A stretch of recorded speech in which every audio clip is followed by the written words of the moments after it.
noticed on the big projection behind me this rather lovely poster which was produced by Lambeth Council, and it says on it, the government has cut our money, so we're forced to cut services. Spot the problem with that statement. Sorry, whose money is that? Somebody who takes a very different attitude, but is only a short trot down the road from Lambeth Council, is the leader of Hammersmith and Fulham Council, Councillor Stephen Greenhalgh, who's now going to share with us some of their ideas about how they've been using transparency and sharing services to save money. Thank you. No, we always advocate the Labour remaining supporters in Hammersmith Fulham to head back to Lambeth. I think there's some simple messages. First of all, a bit of context. Bob was right to say that we all start in different places, and David had a Liberal Democrat legacy.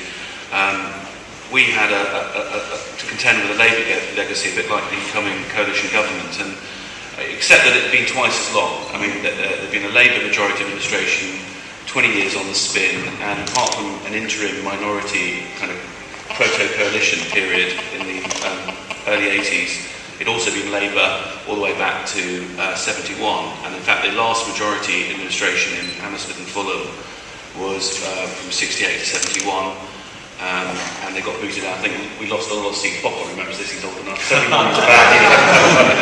I was very precocious. You remember, yeah. Just like 96 was a difficult year. That's when I was first elected a councillor, actually, back in January 96. Bob would say 71, man. No, I did not say 71. I'm older than you, David, not that old. 96 was a tough year, and I want to say that the context for me as a politician was 10 years of being in opposition, 10 years of being a ward councillor, a businessman, I still am, run my own business in my ward, but 10 years of connecting with people that live there. 10 years of thinking about what do you do if you get control. 10 years of understanding the concerns of local people. And actually, council tax is a big issue for people, particularly in London. It's a big bill, particularly for those who are on fixed incomes. And it matters to them. And they can't understand why they're paying twice the level of tax compared to somewhere like Wandsworth, that's just over Putney Bridge, or a third more than Kensington and Chelsea. They just don't get it. They don't see that the streets are any cleaner, that the services are any more responsive. And so we ran on a very robust message, which was that we're going to just freeze below the level of inflation, or below whatever the phrase was. It's quite a clever phrase, I've forgotten.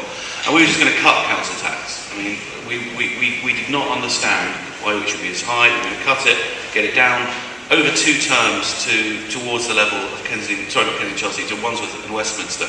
And in that sense, we've failed, because 8 years in, we're still only the 4th lowest council tax in the country, instead of being a mid-table council. We've cut council tax for 4 years on the trot, -3%, -3%, -3%, -3%, freeze, and we intend next year to cut again by -3%, because I have the GE philosophy. It's a good number, stick to it.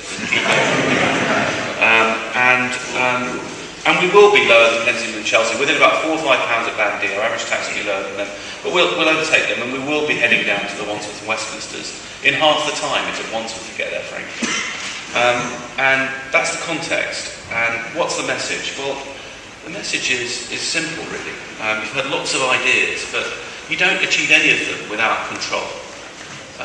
When you take control of that town hall, the officers look around and they say, is that someone with clarity of vision, with a purpose that's going to benefit the area? It doesn't matter whether they're Conservative or Labour. What's the vision? Is it clear? Are the priorities clear? And does this person understand how the place operates? And I had a pretty brutal 2-year apprenticeship, because I didn't know where the toilets were in the town hall when I arrived.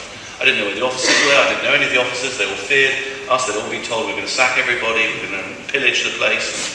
And it took a little bit of time to get to know the people you're working with, and some of them stayed the course, and others have found jobs in Lambeth. And it's fair to say the officers know that this Conservative administration has control, and it's because I actually picked this tip up from Eddie Lister, and it's been used by cabinet ministers that run departments. We froze effectively recruitment, and every single post had to come before me. And I've still got officers talking about the fear of coming into that meeting with me. And I had, there were 3 results. One was no, go away, delete. I'll think about it, come up with one with a better case, or I'll recruit. And we did that for 2 years. I'll tell you what, you were then able to reorganise from the ground up. You didn't wait for a grand plan to come through. You said, well, why do we have a whole housing adaptations department fixing and repairing things in public housing, and then the same department over here fixing and changing the same things in private housing? That's ridiculous. You're creating management overhead. Let's just bring them together, immediately save money. So and the important thing of that 2-year apprenticeship is it's quite hard running these things. You know, there are 5,000 people employed there. It's now 2,700, by the way, but there were 5,000 people employed there. Now 2,700, will be now to 2,300. But there were a lot of people, lots of departments, and if you don't understand the place, you won't get it. You won't get the respect or the ability to change things. And so 2 years of understanding the town hall was a very important part of the success story. Now, beyond control, I have 3 messages. I've written down municipal footprint. Now, we had a Labour legacy. We had huge levels of debt that we inherited, both housing and non-housing debt. We went a council that had nursed their resources, and if you have debt, you get weak government. You know, frankly, I don't mean that coalition's weak because but it's really, if your finances are weak, your room for manoeuvre is limited, and every time that we spend money repaying debt, it's money that's taken away from doing those things that we want to see, providing those core services, providing those ladders of opportunity to people, because we represent areas that are very deprived, and we do want to see great services that enable them to get on in life, with good housing, good schools, and so forth, and we want to see stronger neighbourhoods that we may have today. And to do that, you do need some money, but if you're mired in debt, it is basically you can't afford to provide that safety net, the services that people need. So we've reduced the municipal footprint. I don't have an office. You know, I never had an office when I was in my own business. I have an office, but that's my choice. But when I was working for people, we used to just have open plan. There were big floor plates. You walked around, you got to meet people. It's a bit like how New York ran the place, and the mayor of New York. He runs it like, when he's running his business at Bloomberg's, it's like a trading floor at Goldman's. Everyone's around it. But that's the only way you understand what's going on. So we have an open space with our chief officers and the cabinet, and we all then understand what's going on. You can't create that barrier between the officers over there, the politicians over there. So, I think reducing the municipal footprint, repaying debt, absolutely critical. The next thing, which hasn't been mentioned, is cutting overhead. At the moment, although we provide services, we spend a lot of money stopping people getting services, and that's quite right. There needs to be a gateway, if you like, to a whole world of commissioned council services or under personalisation, people's rights to have personal budgets. But all of that is overhead. To me, it's absurd if you're in a caring department to spend a third of your costs on overhead.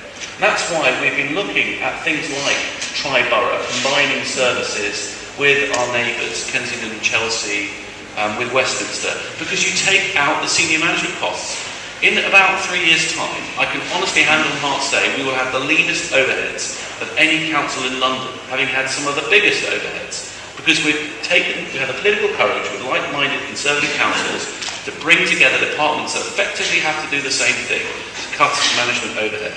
And the last thing I'd say, controlling expenditure, particularly when control is one challenge. Here we're trying to reduce it. It's no good doing the same thing and just roll it, turning a handle. We are going to have to think about reforming the way we deliver public services. It can't just be, it's jolly good, 1,000 people attended this course. We need to think about outcomes. If we're spending money on helping people into the world of work, well, let's have an outcome and let's commission against that, as opposed to let's just have a department sitting there saying they're doing good things about getting people into jobs, and that just doesn't work. So I think public service reform needs to happen at the local level, focus needs to be on outcomes, and councils have to be focused on commissioning as opposed to delivery. And that's where we are in Hammersmith and Fulham. And the result is that I'm the first politician since Margaret Thatcher who can say that I've been cutting council tax, but also cutting debt. So on our watch, in the first 6 years, we'll have halved council debt.